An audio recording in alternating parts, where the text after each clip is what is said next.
Hey everybody, Sean from The Good Dog. How we doing? Very furry, Sean. Got a hot date with the razor today, I swear it. You guys all probably know this girl right here, Zoes. Hi Zoes. Hi Zoes.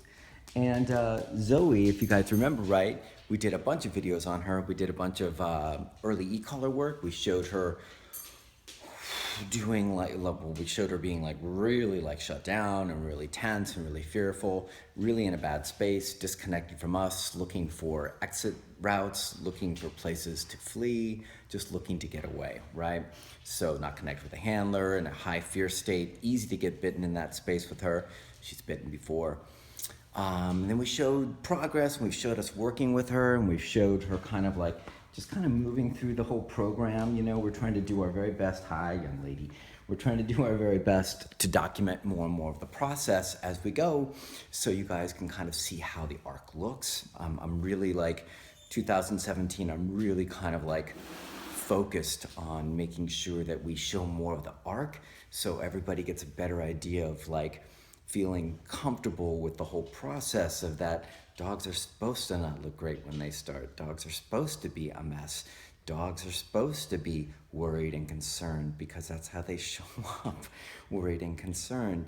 And then when you start training with them, they're still worried and concerned. Then they get a little bit better and a little bit better and a little bit better. And then next thing you know, they don't look so worried and concerned. And they look, come.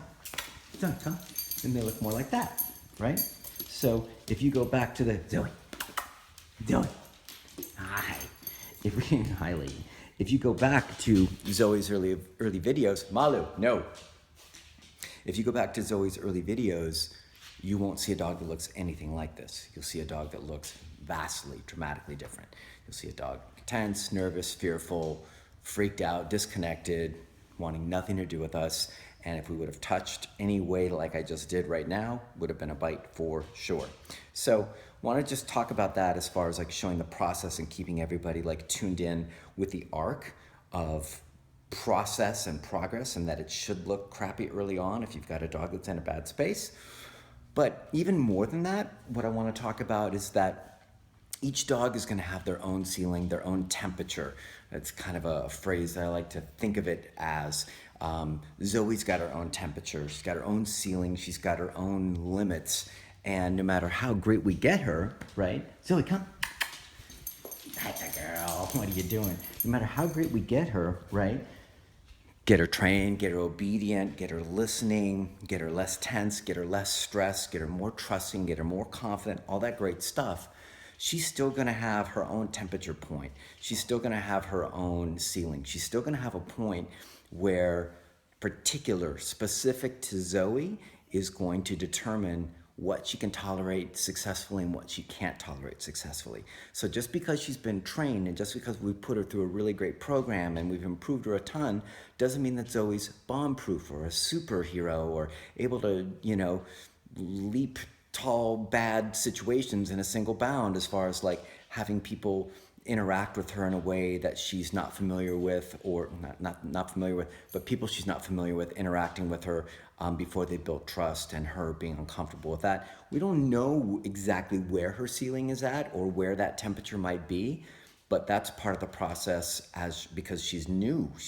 Who she is now is new and different. So part of the process for her owner and us working together as a team is going to be finding where that new kind of ceiling or that temperature for Zoe is to help her be successful. So I want to really just obliterate that whole concept of I'm big against that whole fixing dogs thing. I just don't think that dogs, like humans, are so simplistic that they just can be fixed. I think they can be enhanced and improved and made into the best versions of themselves.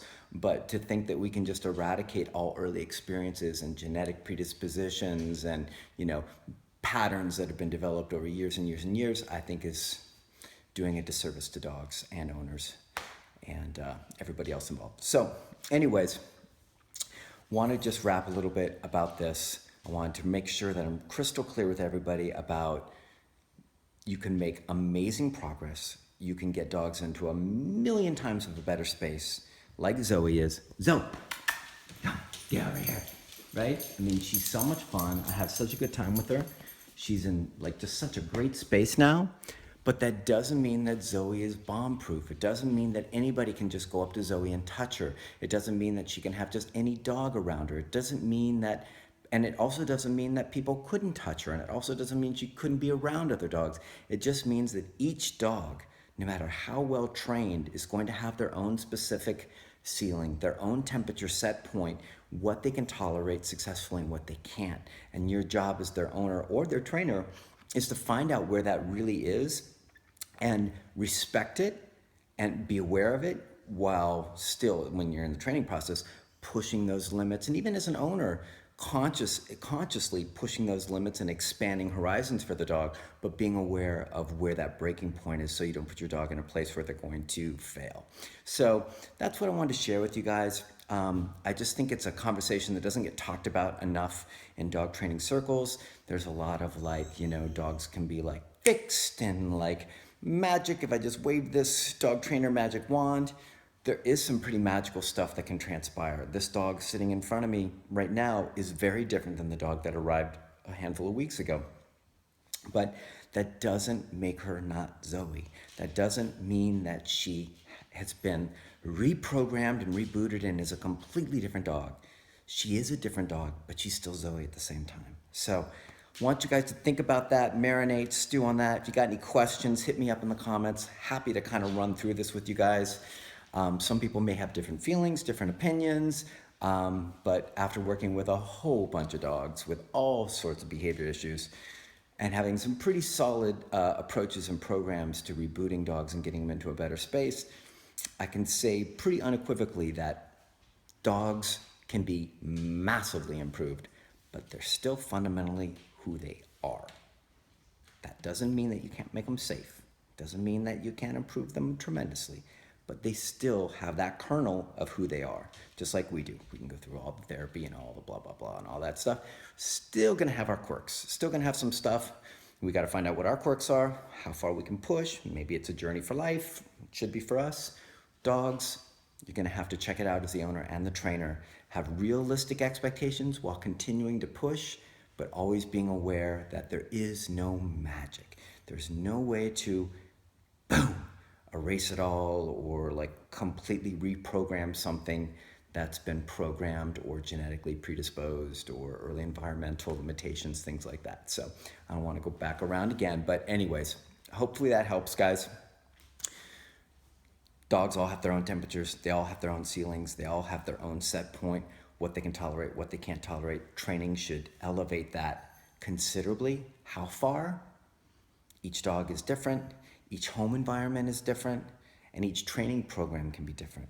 So a lot of variables involved, but good stuff to ponder and think about. So hope that helps. Talk to me soon. I'll talk to you soon, and talk to me in the comments if you've got any questions. All right, guys. It's early. See you guys. So, come here, lady. Get over here. Hi. How are you? Yes. You've got a much better set point now, don't you? Much better set point. Yeah. Bye, Joe.